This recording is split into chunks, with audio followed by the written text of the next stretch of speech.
Hello everyone, good morning. কেমন আছো সবাই? আশা করি সবাই খুব ভালো আছো। মন্দিরাস ব্লগসের একটি নতুন ব্লগে তোমাদের সবাইকে স্বাগত জানাই। আজকে হচ্ছে বুধবার, আর বুধবার মানেই সকাল সকাল আমার স্নান হয়ে গেছে। সকাল বলতে ছেলেকে স্কুলে পাঠিয়ে ৮টার সময়তে তারপরে আমি স্নান করে নিয়েছি। আর ওই যে দেখো ওইদিকে ফ্ল্যাটের কাজটা শুরু হয়ে গেছে, কিন্তু বেশ তুলছে। তোমাদের সাথে শেয়ার করি, আমি প্রত্যেকটা ভিডিওতে শেয়ার করি। আর অল্প অল্প করে তুলছে, আমিও তোমাদের সাথে শেয়ার করছি অল্প অল্প করে। আর এই যে স্নান করে নিয়েছি, চুল ভিজে পুরো।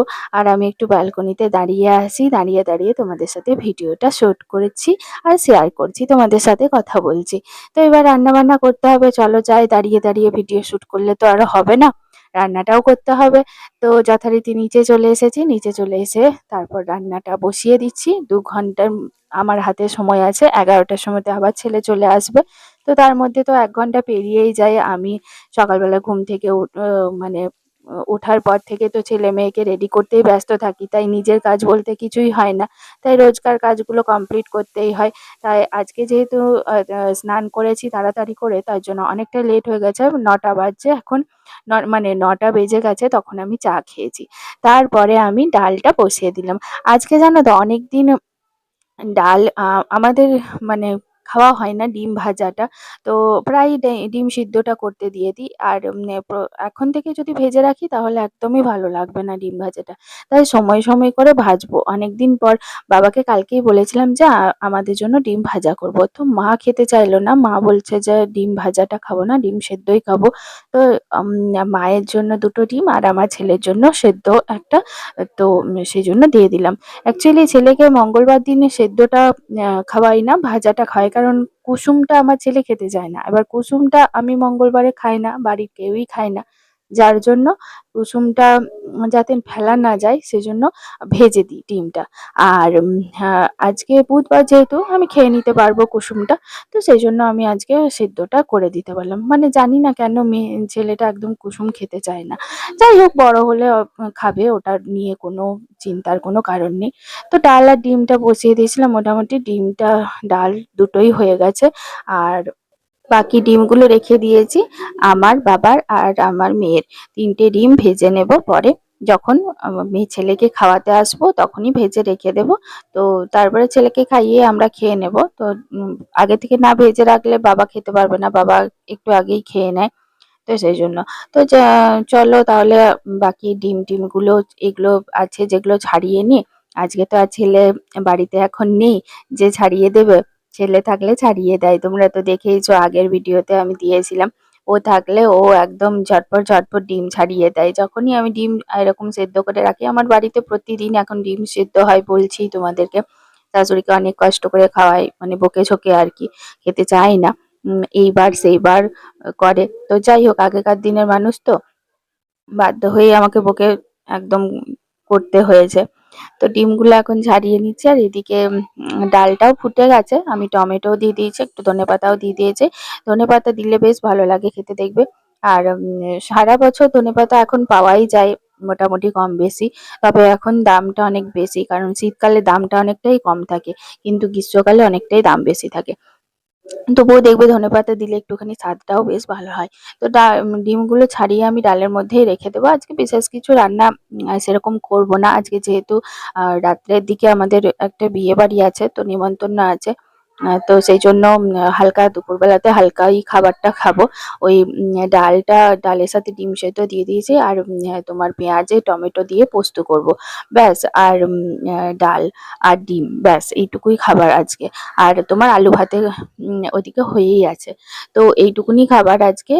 বেশি আজকে আর কিছু সেরকম কিছু খাবো না, কারণ বিয়ে বাড়ি মানে হাবিজাবি খাওয়া হবে, বুঝতেই পারছো, শরীর তো খারাপ হবেই। যতটা আর কি সাবধানে থাকা যায় ততটা সাবধানে থাকাটাই ভালো, তাই না? তো যাই হোক, সেইভাবে। আর এখন দেখবে হালকা বৃষ্টিও হচ্ছে, তো নানা রকম রোগের সৃষ্টি হবে। তাই যতটা নিজেকে সুস্থ রাখা যায় ততটুকুই ভালো। তো আর বিশেষ কিছু রান্না সেরকম আজকে হচ্ছে না হাবিজাবি। তো যাই হোক, তোমাদের সাথে গল্প করতে করতে দেখো আমার সমস্ত এদিকটায় কমপ্লিটও হয়ে গেছে। এদিকে ডালটা নামিয়ে দিলাম। এবার পেঁয়াজ টমেটোর পোস্তটা হলেই তোমাদের হয়েই যাবে, পুরোটাই কমপ্লিট হয়ে যাবে। আর তোমরা কে কে এভাবে মানে পেঁয়াজ টমেটো পোস্ত করো, সেটা আমাকে একটু কমেন্ট করে জানিও। আমি তো প্রায়ই করি। এগুলো সবই আমার শাশুড়ি মার থেকে শেখা।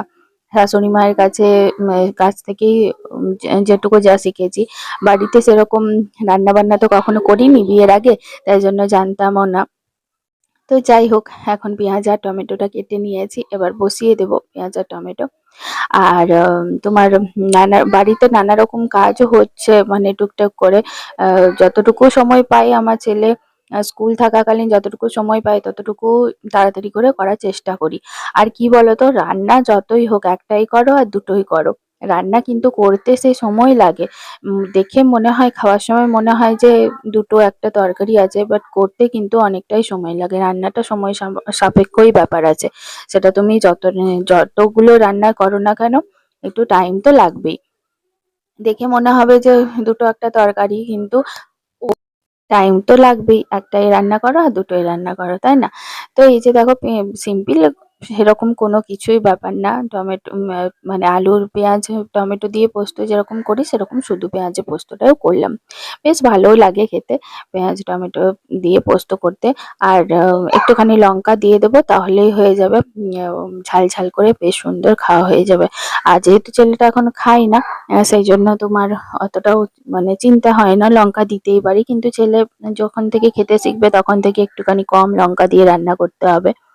তো যাই হোক, এই টুকটাক রান্না করতে করতে তোমাদের সাথে যতটুকু গল্প করার হয়। আমি জানো তো একটা কাজ করি, মানে লঙ্কাটা না এখন বেটে রাখি। কি হচ্ছিল বলতো, এই গ্রীষ্মকালে না মাঝে মাঝে লঙ্কাগুলো দেখবে একদম ঝাল হয় না। কোনোটা হয়তো ঝাল হয়, কোনোটা হয়তো ঝাল হয় না। তো সেই জন্য লঙ্কাগুলো যদি বেটে রাখি তাহলে কিন্তু ঝাল হয়। মানে লঙ্কা দেখবে ফোড়নে দেওয়ার থেকে বেটে রেখে তরকারিতে দিলে সেটা কিন্তু বেশ ঝাল হয়, আর অন্যরকম টেস্টও হয়। কাঁচা লঙ্কার একটা তো অন্যরকম টেস্ট থাকে। তো সেইরকম একটা ব্যাপার। তো দেখো, আমার তোমাদের সাথে কথা বলতে বলতে রান্নাটাও হয়ে গেছে। আর সব জিনিসেই যে আমি বাটা লঙ্কা দিই তেমনটাও নয়। মাঝে মধ্যে কিন্তু আমি মানে এমনি ফোড়নও দিয়ে থাকি। মানে ধরো যে জিনিসটায় খুব একটা ঝাল দেবো না, সেই জিনিসটাই ফোড়ন দিই। ফোড়ন দিলে খুব একটা ঝাল হয় না। তো সেই কারণে এরকম করে থাকি আমি। এভাবেই রান্না করে থাকি। আর ওপরে তারপরে আজকে অনেকগুলো বাসনও পড়ে আছে জানো, সেগুলো আমার ধোয়া মাজা হয়নি। তো সেগুলোও এবার ধুতে যাব। রান্নাটা কমপ্লিট করা হয়ে যাওয়ার পরে আমি ওপরে গিয়ে বাসনগুলো ধুয়ে আসবো। ছেলের খাবারটাও বসাতে হবে। তো বলতে বলতেই দেখো উপরে চলে এসেছি। আর আজকে বললাম না, মানে খাবার মানে জাস্ট খেয়েছি আর তারপরে রেখে দিয়ে চলে গেছি। ছেলেও চলে এসেছে। তো তারপরে তোমার সকালবেলাতে যে আমি একটু চা খেয়েছি, চায়ের সাথে একটু পাস্তা খেয়েছিলাম। তারপরে তোমার আহ, আমার ছেলে টিফিন বক্সটা আছে, তারপর আমার ছেলে খেয়ে গিয়েছিল স্কুলে, সেগুলো সব রাখা ছিল। সেগুলো সব রাখাই ছিল। তো আমি ওগুলো আর হাত না দিয়ে একদম মানে আগে যে কাজগুলো করা দরকার সেগুলো করে নিয়েছিলাম। এগুলো তো টুকটাক কাজ, এগুলো তো ছেলে থাকাকালীনও করতে পারি। তো এই জন্যই আর কি। আর ঝটপট ঝটপট করে এখন বাসনগুলো সব ধুয়ে নিচ্ছি।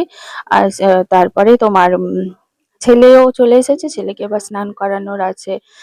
ছেলে স্কুল থেকে চলে এলে ছেলে জামা কাপড় খোলানো, তারপর স্নান করানো, এসব তো থেকেই থাকে। আর আমিও মাঝখানে একটুখানি আমার টিফিন করতে অনেকটা টাইম লেগে যায়। তো সেরকম তো মাঝখানে একটুখানি কিছু খেয়েও নিলাম তার ফাঁকে। আর তারপরে এই করতে করতেই সারাদিনের কাজ চলতে থাকে। আজকে বৃষ্টি হয়নি জানো তো, কিন্তু প্রচন্ড গরম করছে জানো। তাই জন্য তোমাদের ওদিকে কি বৃষ্টি হচ্ছে? চলো এবার ছেলের খাবারটা বসিয়ে দিই। আর কেন, ছেলের আজকে যেহেতু ডালটা করেছি না, ডালে একটা লঙ্কা জাস্ট ফোড়ন দিয়েছিলাম, তাই জন্য আজকে আর ডালটা ছেলের জন্য বসাবো না, শুধু সবজিগুলো কেটে নিয়েছি, ওটাই একটু বসিয়ে দেবো। ডালটা ওখান থেকেই নিয়ে নেব। আমাদের ওখান থেকে ডালটা নিয়ে নেবো, ডালে তো ঝাল হবে না, ওই জন্য ওখান থেকে নিয়ে নেবো। আলাদা করে আর ডাল শুধু শুধু সেদ্ধ করব না। তো এগুলো এখন বসাচ্ছি। চলো তাহলে বসিয়ে নিই, আর ভিডিওটাও এখানে শেষ করছি। যদি ভালো লাগে অবশ্যই করে একটা লাইক করে দিও। আর চ্যানেলটা যারা যারা এখন অবধি সাবস্ক্রাইব করোনি, একটু সাবস্ক্রাইব করে পাশে থেকো। পাশে থাকা বেল আইকনটা অবশ্যই করে ক্লিক করে রেখো, যাতে নোটিফিকেশন সবার প্রথমে তোমাদের কাছে পৌঁছে যায়। আর আমার এই ভিডিও যারা ফেসবুকে দেখছো তারা প্লিজ আমার ফেসবুক পেজটাকেও ফলো করে রেখো। তো এই যে খাবারটা বসিয়ে দিলাম। তো চলো, তোমাদের সবাইকার আমার ব্লগ ভিডিও কেমন লাগছে সেটা একটু কমেন্ট করে জানিও। আর তোমরা পাশে থাকলে, তোমরা যদি কমেন্ট করো তাহলে তো আমি মোটিভেট হবই, ভিডিও তো তৈরি করব। তো কেমন হচ্ছে সেটাও জানিও। টুকটাক যতটুকু যা পারছি সেটুকুই তোমাদের সাথে শেয়ার করছি। এখন সেভাবে আর কোনো ভিডিও শুট করতে পারি না, মন মেজাজও ঠিকঠাক নেই সেরকম ভাবে। তো বাড়িতে প্রবলেম লেগেই থাকে। যাই হোক, সেটা কিছু করার নাই, একটা ফেজ চলছে, সেটা অবশ্যই কেটে যাবে জানি। তোমরা আমার সাথে আছো, পাশে আছো। লাইভটা আমি আবারও করব রাত্রেবেলায়, একটুখানি সেটেল হয়ে নি তারপরে। তো চলো, টাটা বাই বাই। দুপুরবেলা লাইভ করছি, তোমরা পারলে জয়েন হয়ে যেও। Tata bye bye.